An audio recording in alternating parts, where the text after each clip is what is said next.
Okay, can everybody hear me? Yes. Okay, very good. I'm Peggy Dombeck, and I have been doing genealogy for about 3 years, or just started, I think, just before COVID, and have right now about 2,700 people on my tree. And so I feel qualified to talk to you about how to do Jewish genealogy. My ethnicity is 100% Ashkenazi Jewish. And I go back on my tree on some of the lines to about 1725. And if you're Jewish, you can't really go back in most cases further than sometimes the late 1700s, sometimes the early 1800s. And the reason for that is because before that time, Jews did not have last names. And so what they had was patronymics, like I'm Shlomo, son of Yaakov. And that would be extremely difficult to figure out who's who. And the Jewish naming pattern is that you usually name a child after somebody in the family who died. So very often the child would be named, let's say, after a grandfather. And so the child would have exactly the same name, making it very difficult to figure out who's who. So my background, my mother's family is from Poland, and my mother's is from what's now Belarus, and my father's is from Poland.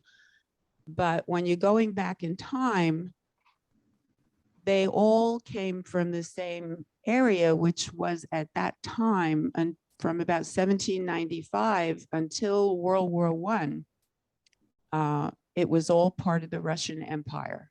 And a large part of it was what they call the Pale of Settlement. Jews were kicked out of most countries in Western Europe at various times. And so they kept going further east, and they were invited at one time by Catherine the Great of Russia to come into this area of the Pale of Settlement, that they could settle there. And also Jews were not allowed in most cases to be farmers. And, so they weren't peasants. They were basically what they call on the records, petty bourgeois or small business people. They were tailors, they were bakers, they were many different small businesses. So there are 3 major groups of Jews: the Ashkenazi Jews, which nowadays are the largest group.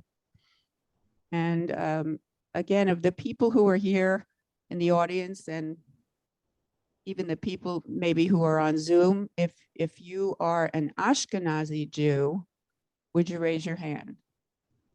So yeah, you can see it's most of us in the United States are Ashkenazi Jews. Another group, and they were the people who originally, when they left the area that is Israel, went to either Italy or France, and from there to Germany and places like that, and then further east and further east and further east. So they were wound up in that Pale of Settlement area. The second group of Jews were the Sephardic Jews who went to Spain and Portugal. And I think most of us learned in school that they were kicked out in 1492, the same year that Columbus sailed to America. So the third group, which is pretty small, are the Mizrahi Jews. Now you're shaking your head. Oh, one of the things I want to encourage everybody is to ask questions or make comments. And so go ahead.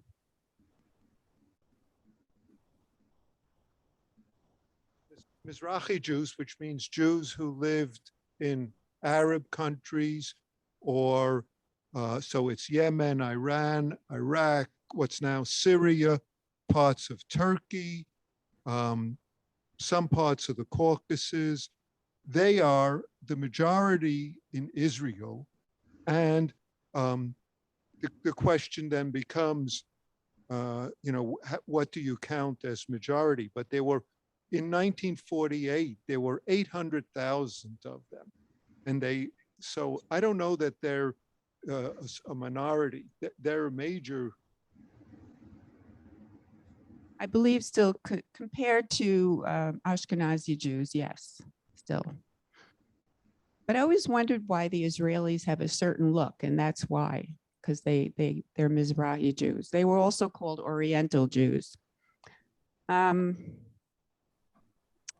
Okay, so I want to know also how many of you use Ancestry to do your genealogy? A fair number, but not everybody. I use Ancestry, and that's one of the ways of doing a genealogy that I'll talk about. And so I'm most familiar with that. And I just want to give the people who use Ancestry a little tip.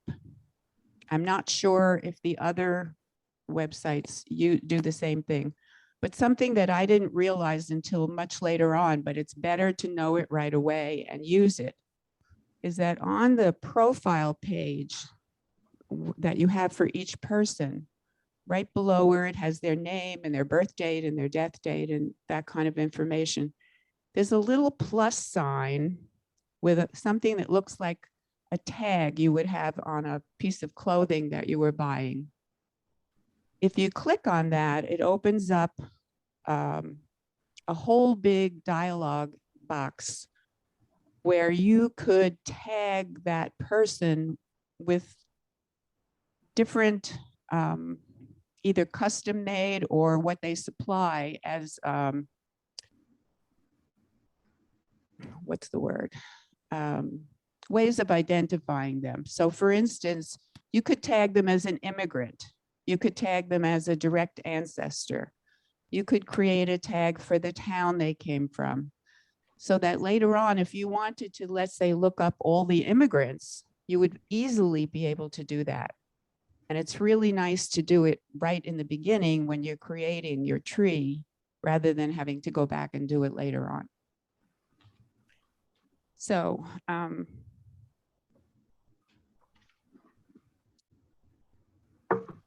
another tip. Well, maybe I should just start with this before I do any more tips. Okay, so when you start your genealogy, if you haven't already done that, you start by talking to your relatives, especially your oldest relatives.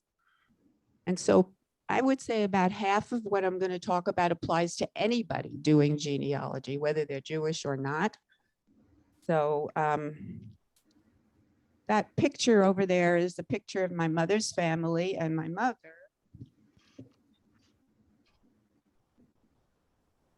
not that you particularly care, but that's my mother.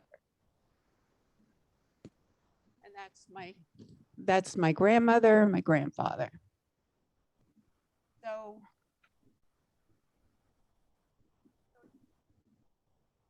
you want to get as much information as you can from them about whatever relatives they know about. You want you want pictures from them. You want to ask them for birth dates, death dates, anything they know. If there's any kind of story, you want to know if they have done some kind of a paper ancestry, something that they wrote down on paper, because you might get some extremely valuable information by asking all the relatives, the older relatives. And another thing is, if you want DNA from them, is to ask them before, while they're still alive, obviously. So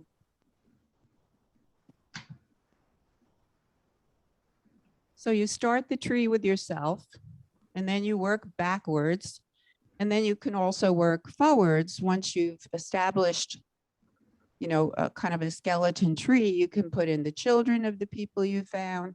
You want to work not only not only your direct ancestors, but you want, let's say you have your grandfather or your grandmother, you want to find out all their siblings. You want to work wide as well as backwards and forwards, because you may get information from siblings that you wouldn't have been able to get otherwise.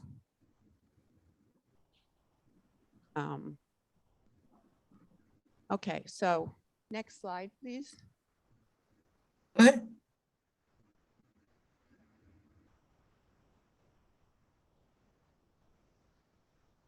Okay, so there are some confusions that I wanted to go over.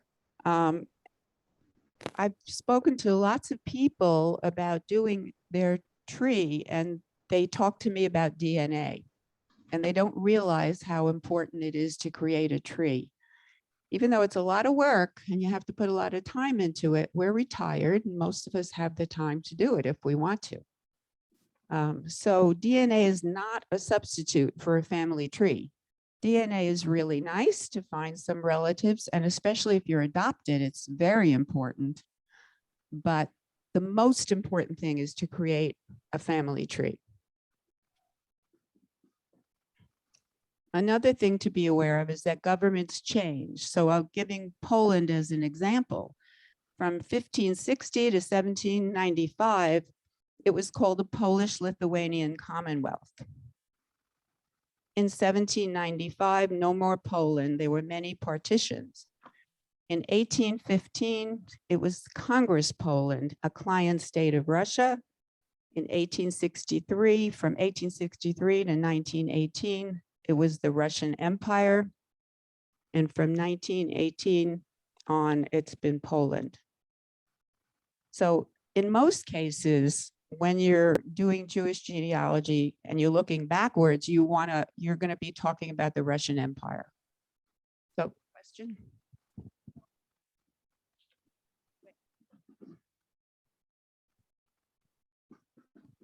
Poland was divided into three parts. Yeah, because my father came from a part of Poland that became Austria. So he was, when he immigrated to the United States, he was from Austria.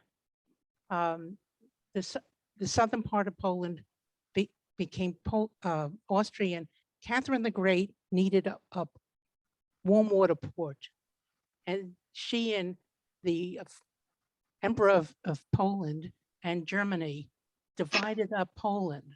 So Germany got the Sudetenland, and Austria got another part, and Russia got the part with the warm water port. Okay, so let me show you on the map here when it was divided. So you've got here, the Russian Empire was all of this, which included Poland and Belarus and parts of what is now Ukraine. And here's the German Empire. Here's the Austro-Hungarian Empire. So the next thing is the myth that records don't exist. Well, they do exist in many, many cases. There are vital records, and you can, in most cases, find lots and lots of information, lots of records. Most of them were not destroyed. Some were, but most of them still exist. And another myth is that they changed your name at Ellis Island, and they did not. They wrote down exactly what was on the ship's manifest. So most Jews changed their names when they came to the United States. Next slide.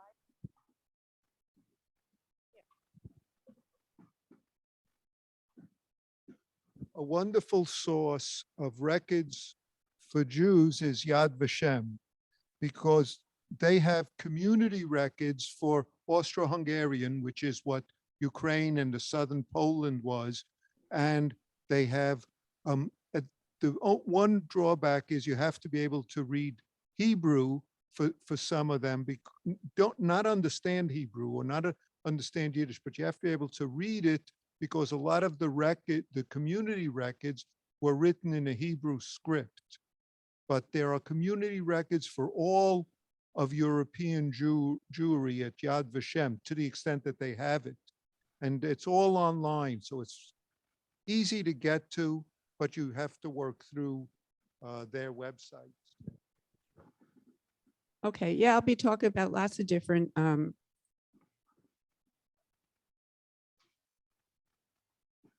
oh, but I can't see him. Okay. What's your question, Phil? Can you point to places on the map? Those of us on Zoom can't see it. So if the person running the Zoom computer can use their mouse to duplicate what you're doing, that would be very helpful. What? Did you get that? Did you hear me okay? Yeah, he heard you. Thanks, Phil. I will try to keep up. Okay. Okay, well, next slide. Sure.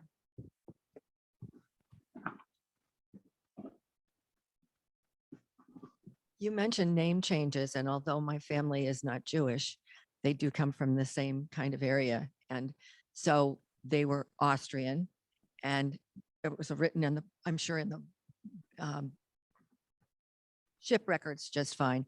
But when the family story that we have is when they went in for when my grandfather went in for his papers, his naturalization papers or immigration papers, the papers were filled out by someone who was Hungarian.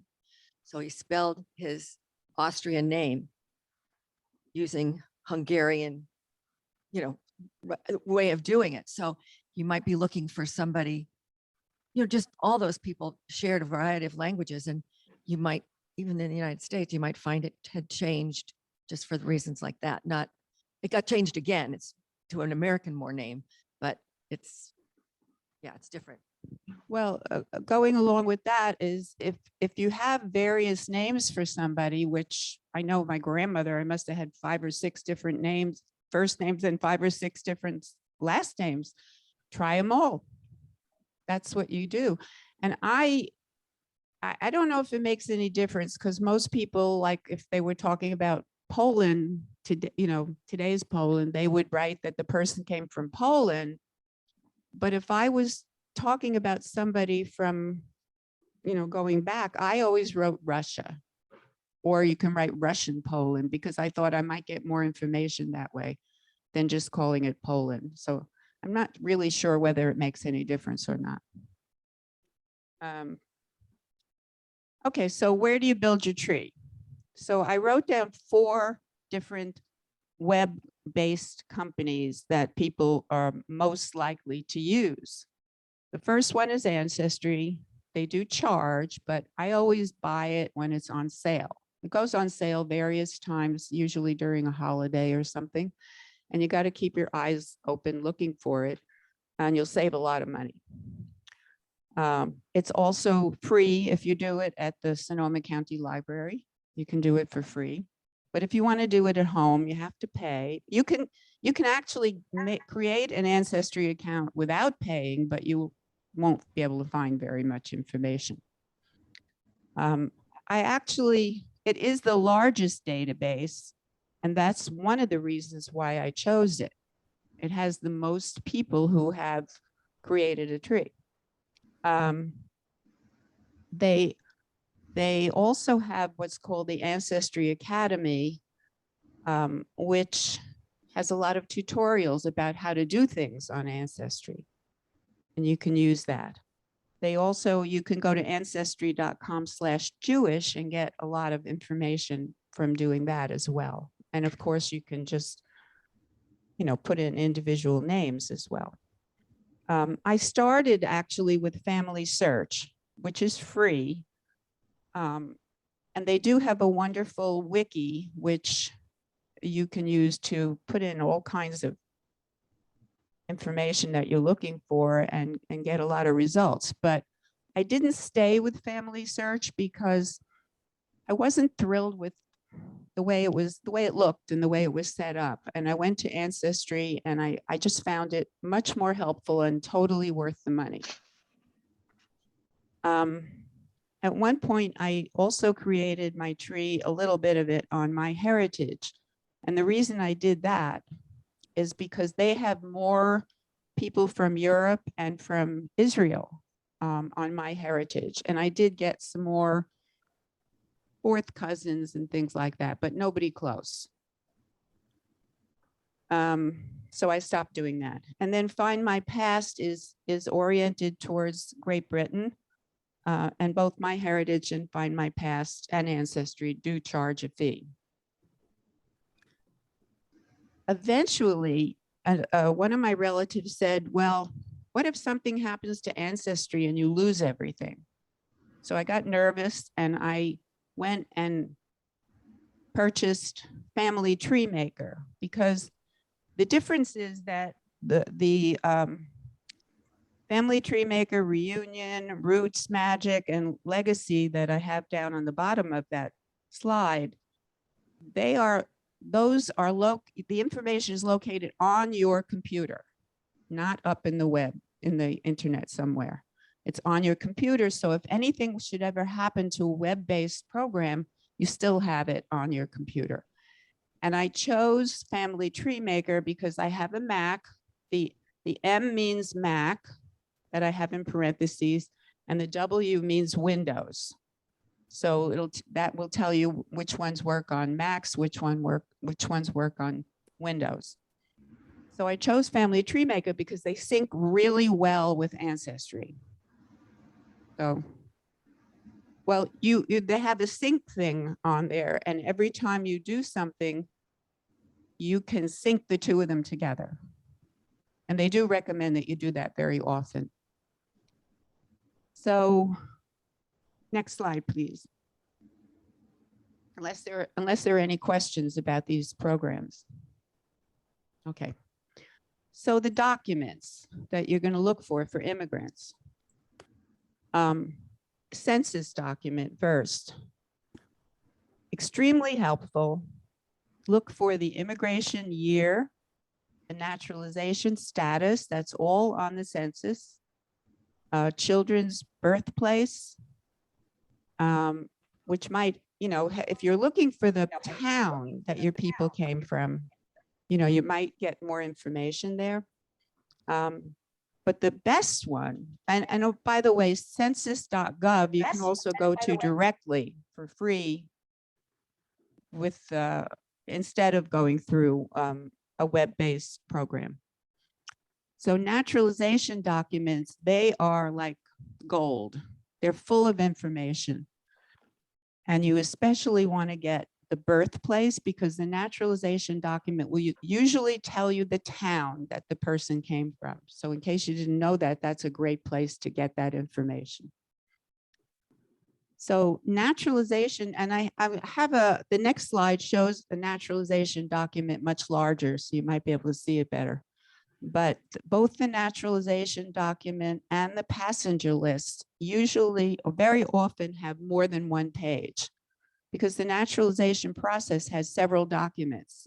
So you want to look, there are little arrows going back and a little arrow going forward. You want to look both ways, but mostly going forward for the other documents that may be there, because otherwise you may be missing really good information.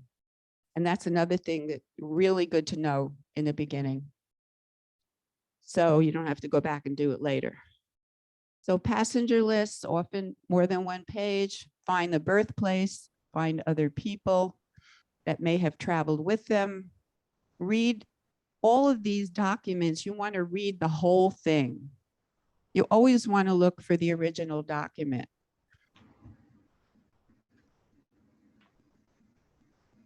And passenger lists would often have the birthplace at the very end of the second page, the very right-hand side of the second page. So don't miss looking for the second page. So think broader. mentioned this before, think broader than just the immigrant. Get their siblings and any other people that you can. Put them on the tree.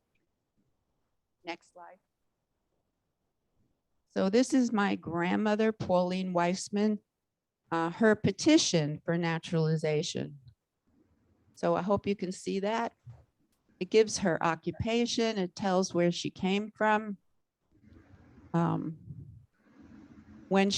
birth date, specific information about her appearance, her husband, his birth date, where they live, all kinds of information. And then down on the bottom, a lot of information with the birth dates of the children. So lots of information that you can add to your tree. So, you know, this kind of document is very, very, very helpful. Also tells what ship they came on and where they left Europe.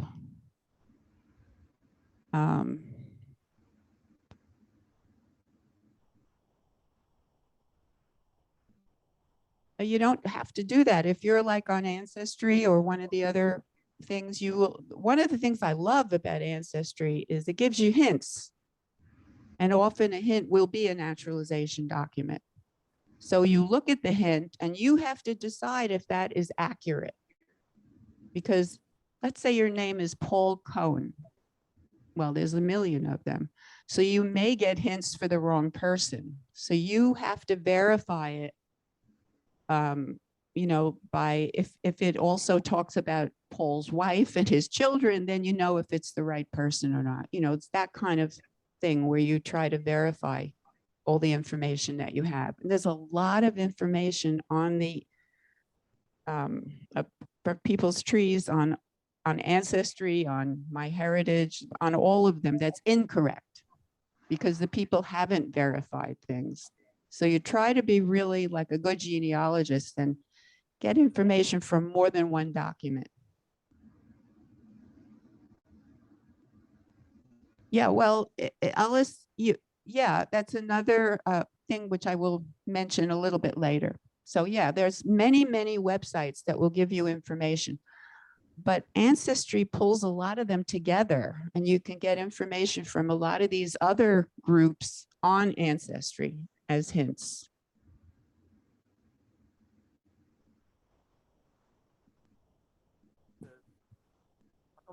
The town that she was from says Poland. No, it says Zomadash, which is actually Zamash or Zamadash, Poland. Because when they came over, it was already, let's see, that when they came in around 1913. Yeah.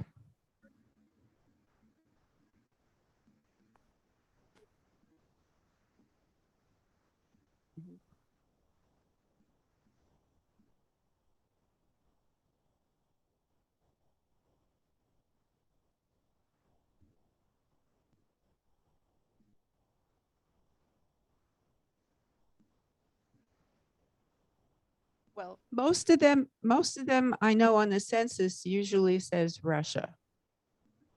Most of them wrote Russia, but sometimes they wrote Poland. They were patriotic. What can I say? Or right, wherever they came from. So there's a lot of variation. Just as there's variation in how they spell things, there's variation in when they were born. Sometimes they didn't even accurately remember when they were born for various reasons.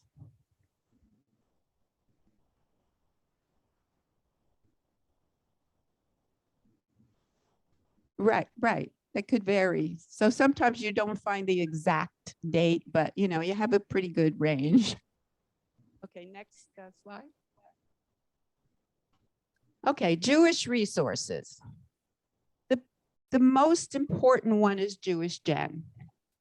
And I have a whole bunch of stuff I want to talk to you about Jewish Gen. It's free. It's run by hundreds of volunteers. They have a huge database from many, many countries. They have a discussion group where you can post something you want to know or you need help with, and other people who are pretty good at this will help you. They have different courses you can take, which you pay a fee for. They have webinars that you can use to learn how to do things. So Jewish Gen, I wrote down some things just recently.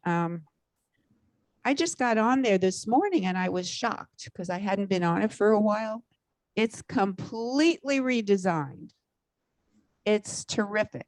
And they added a huge amount of information. So I'm going to have to go on there and look at so many different new, pieces of information that they put on there. It's fantastic.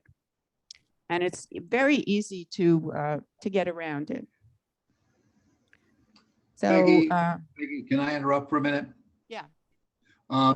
If I might comment, there's a lot of information on there that is not Jewish.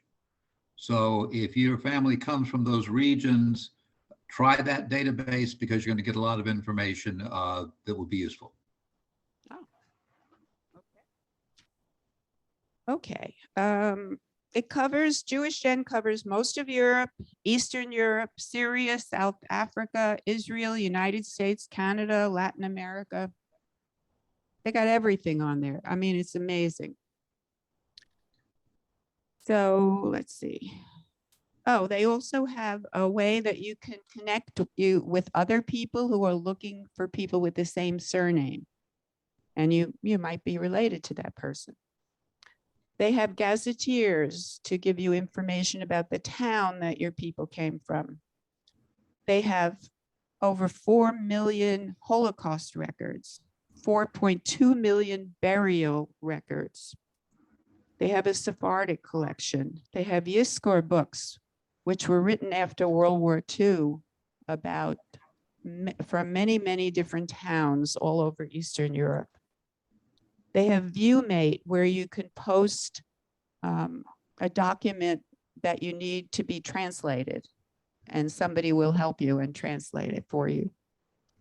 They have links to many other resources, like Ellis Island records. They have translation help, and an example would be how to read a Hebrew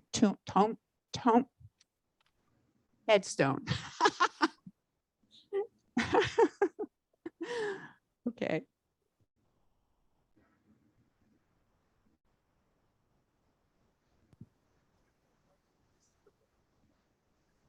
A Yiska book is a book that lists those who died, when they died, if they know the date, and will list their parents as well.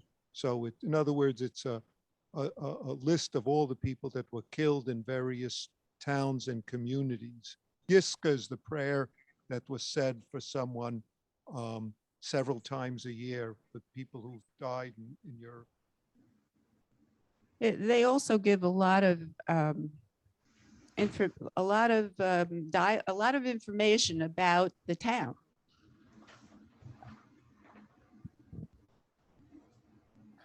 So there's about 700 Yizkor books available, and most of them are written in Hebrew or Yiddish or Russian. Some have been translated on Jewish Gen.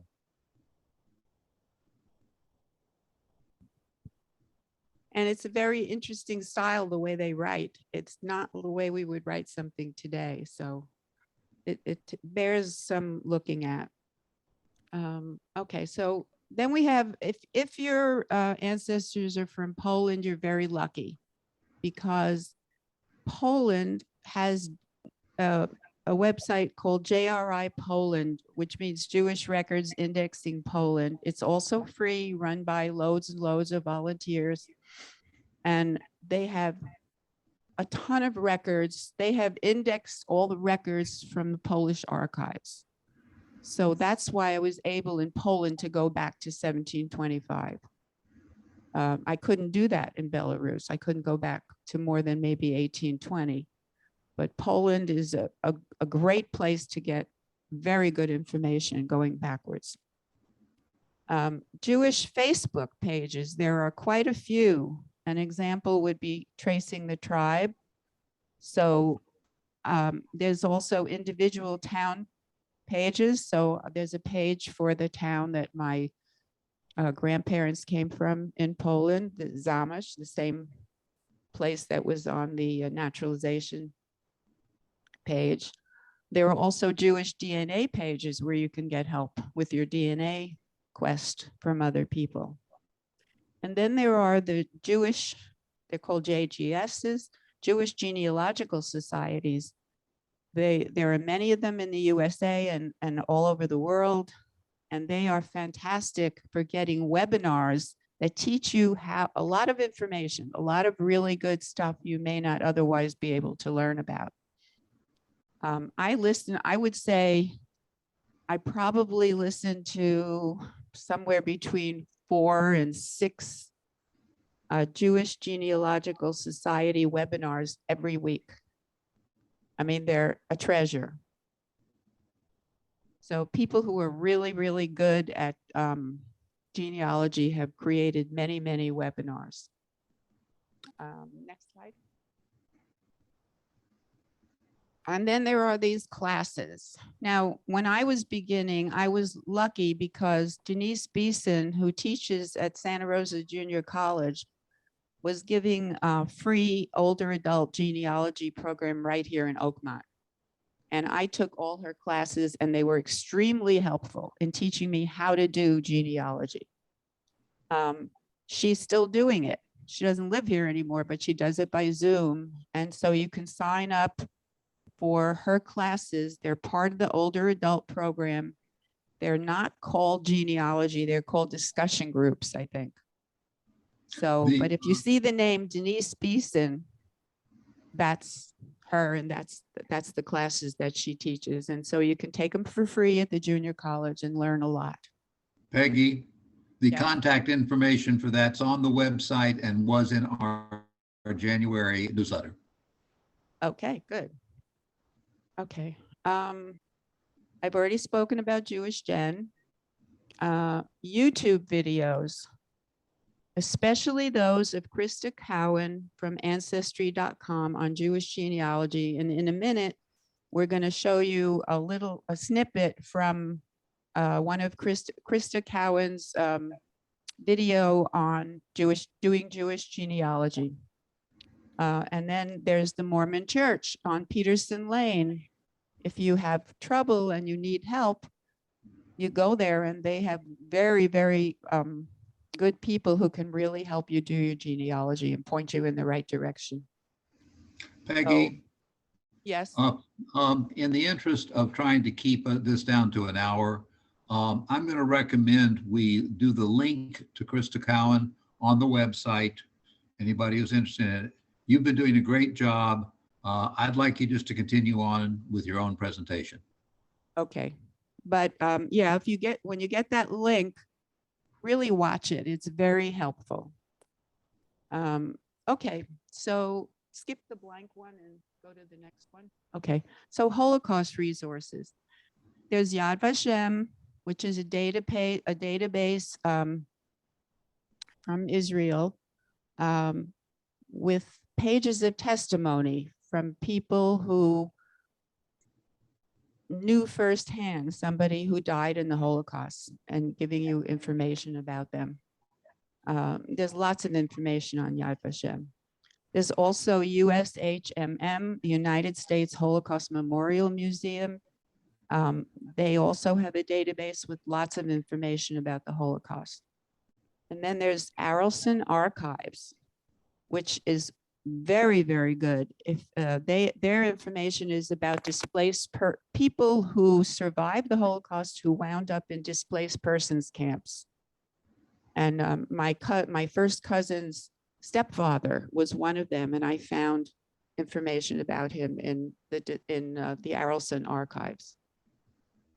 By the way, I never thought that I had any relatives who died in the Holocaust because all my relatives emigrated before World War I. But when I did the genealogy, I found about 60 people who died in the Holocaust. None of them were close relatives, and that's why I didn't know about them, but they were relatives. And another thing is, I did find several very famous people that I'm related to. The most famous one is the singer-songwriter Carole King. We're third cousins, but she won't talk to me. She's a little snobby. Okay, so Center for Jewish History has records from, I don't know, do you pronounce it Hayas or Hayas? Okay, they have records too. I didn't really find anything useful for me there, but you never know. So next slide. Other resources. I told you that you can go to census.gov for free if you want. You can also go to archives.gov, which is from the National Archives and Records Administration of the United States, and that's free. But all of the information from those things you can usually get directly from Ancestry or Family Search or, you know, any of the other websites. It will be on there. SteveMorse.org. There is the SteveMorse.com. That's the wrong one. If you go there, you want SteveMorse.org. He has what he calls the one-stop help, and that's also free. And you can get lots of information from his website. There's Cindy's List, which is a free portal for genealogy research on the internet. Google is really interesting because Ancestry sells you a product in three different ways. One is United States records only. The second one is the World Collection, where you can get Europe as well. The third one, the most expensive one, you get newspapers.com, but you're paying extra money for that to get things like obituaries or marriage announcements in the newspapers. And I didn't want to spend the extra money. So I found a way that you can get the obituaries without using newspapers.com. And that's that you go to Google and you put in the person's name, let's say somebody who's still living, and the name of their parent, if the parent is dead already. And if there's an obituary, it will come up. And you get it that way. And obituaries are great because they often list a lot of different relatives that you may not have on your tree yet. So that is a great way to use Google. And you can just, you can Google anybody. Sometimes I just Google, came into my head the name Neela Duberstein out of nowhere. She was a friend of mine who lived in the same apartment building that I did when I was maybe 8 or 10 years old. And I Googled her and I was able to eventually find how to contact her. And so we had some very nice conversations. And Facebook is the same thing. Lots of people, if you want to try to find out how can I contact this person, you look to see if they're on Facebook and you look at all their friends. And if you see other names related to that person that will show you it's the right person, then you message them. Simple as that. And it works. And now people will not always respond. They don't always see the message, or they just decide they don't want to respond, but lots of times they do. Library and Archives Canada for Canadian relatives. That's also free and you can get census records and other information that way. And there's Ellis Island for immigration, and you can get a picture of the ship that the person came on. Next slide. And now DNA. So let's say you've done a tree, but you also want to find out if you can find some other relatives through DNA. So the four major DNA places to do your DNA are Ancestry DNA, MyHeritage DNA, Family Tree DNA, or 23andMe. So I've done all three of them. I didn't do 23andMe, but I've done the other three. You don't have to do that. You can do what's called a GEDCOM. You can download your tree to what's called a GEDCOM, JEDCOM, and then upload it to some of the other from one site to another one. But I didn't want to do that because it's very public. So I just paid the money. It's not that expensive for DNA. And I did all three and got lots and lots of matches. In fact, I'm talking to one of them right now because we don't know where the connection is and we're trying to figure it out. And he's somewhere between a second and third cousin. So we're trying to figure that out. And then there are 3 different kinds of tests that you can do with your DNA. The most common one is the autosomal test. It tests both sides, both the mother and the father's side. But it only goes back, I think, maybe 5 generations at the most. There's a Y chromosome test, which is only for males. It will show the person's fathers, and it goes very far back. And there are 3, I think, of different prices of Y tests, which I haven't done a Y test. Even a woman can do a Y test using a male relative. But I haven't done that. And only FTDNA does the Y chromosome test. And I think the same thing is true for the mtDNA test, which is mothers, going way back. And if you're doing DNA, you need to know about centimorgans, which is abbreviated as, I think it's a small c, capital M, because how close you are to another person, how closely related you are, is measured in centimorgans.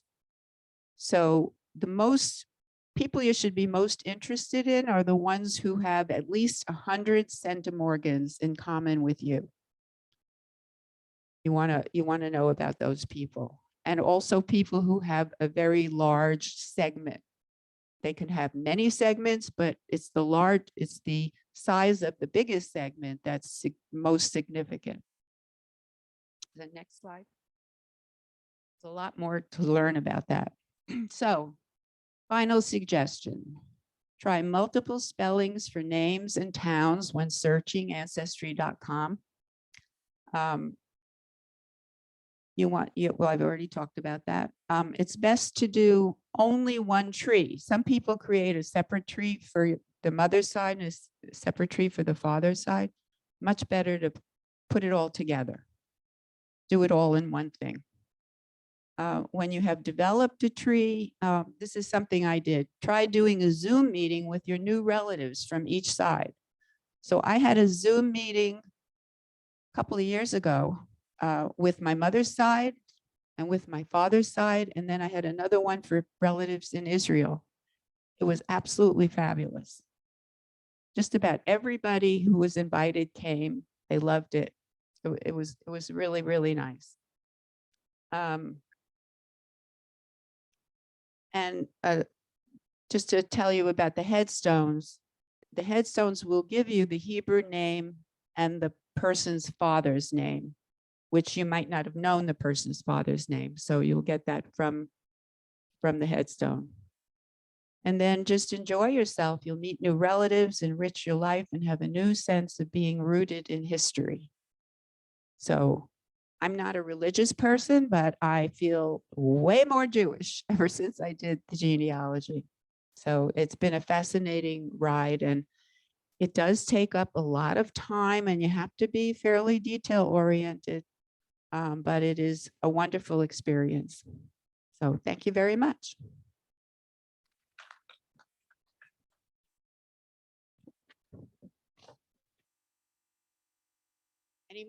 Any more questions? Yes. This past year, I've been receiving information from sources on my computer about something called Khazars. And they were saying it was a Jewish empire in what's now Russia and Ukraine. And I don't understand who they are or what their relation is. Oh, it is a tribe, I think, but it's been debunked that some people believed for a while that the Jews originated from these Khazars, but I think that's pretty much been debunked. Do you have something to say about that? There is truth to the fact that the Khazars, as a nation and as the leaders, some of them converted to Judaism. I don't remember which century, but and for several hundred years there was a Jewish community there. No, they converted, so they weren't yes, so they weren't ethnically, but they are in the sense once they convert they became Jewish. But it was a central I don't know where it is, somewhere in the Caucasus or in the Urals, or further into Asia. Yeah, not important. Oh, I'll also tell you that if you're interested, I'm on the program committee for the Jewish Interest Group, and I've put together another slideshow that I'm going to be showing at some time in the future. I'm not exactly sure when yet, but it's called Hebrew Goddesses, because in the beginning of the religion, God had a wife. So just to tantalize you, it's very interesting. And you can also find out some very amazing things about your relatives, people that you didn't even know exist. But the most shocking thing is when you find out that you are related to somebody that you are married to without realizing it. I'll explain that. Ed and I are partners, and I did a tree for him as well as my own. And then I noticed that I had some people with the same surname on my tree. So I traced it all the way back up. And by marriage, many, many times, we are related. So that brings me to another closing piece of information, which is that somewhere in the 1300s, because of the plague, the bubonic plague, and because of pogroms, there weren't very many Jews left in Europe. And it turns out, DNA has found out that all of us Ashkenazi Jews come from only about 330 people from that time period. We're all descended from only about 330 people. So a lot of us are related. What time period was that?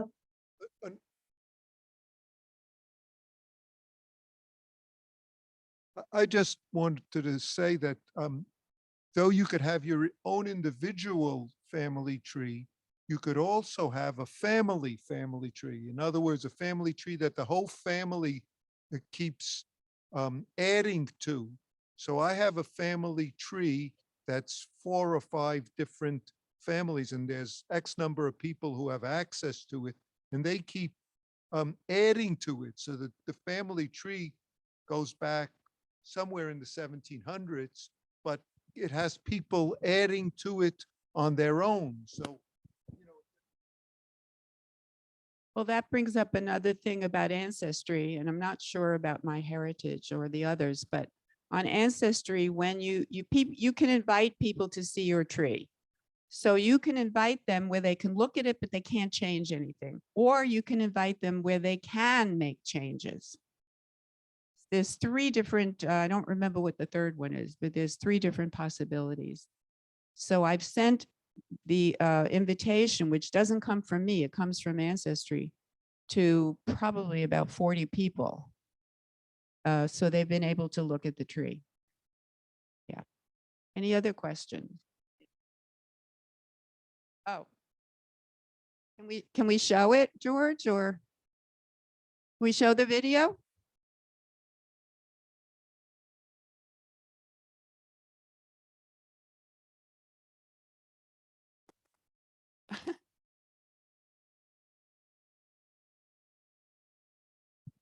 Here we go. This is Jeff in the room. I'll show this when we break from the Zoom session. Oh. Okay, so before that, any other questions? I just want to thank you for the great presentation. My daughter has been living in Berlin. And so I decided I wanted to go back and revisit my grandparents who left in 1905. My grandfather Miller, Lithuania. So we went to Vilnius, and it was amazing to be there and almost feel their presence. And so our family hadn't been back since then. We went to Hamburg, where my grandmother would have left on the ship. And it gives you the chills to go back there. And then at the same time, I was finding out that, like you, I didn't think we lost anyone in the Holocaust. But my grandmother, who lived with us some of the time and would have been from Ukraine, her parents were killed in the Holocaust. I didn't know that, and I was very close to her. So some of this is amazing to discover and gets you rooted. Yeah. Any other questions? Okay, stop the Zoom and show the video.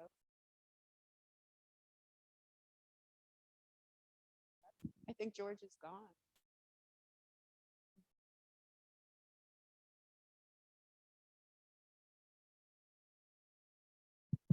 We lost George. Sorry about that. I will do that. The cat's away.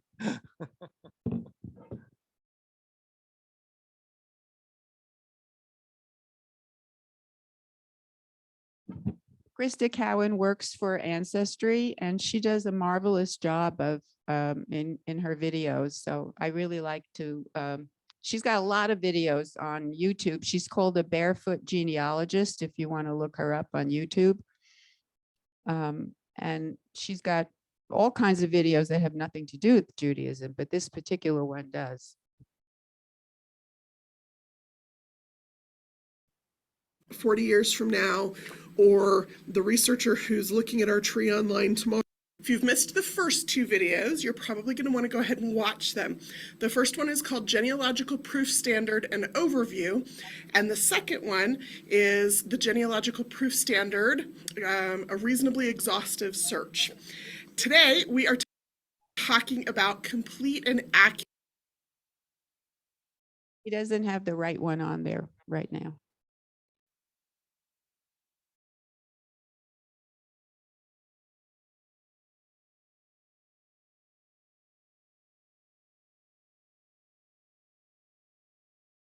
No, for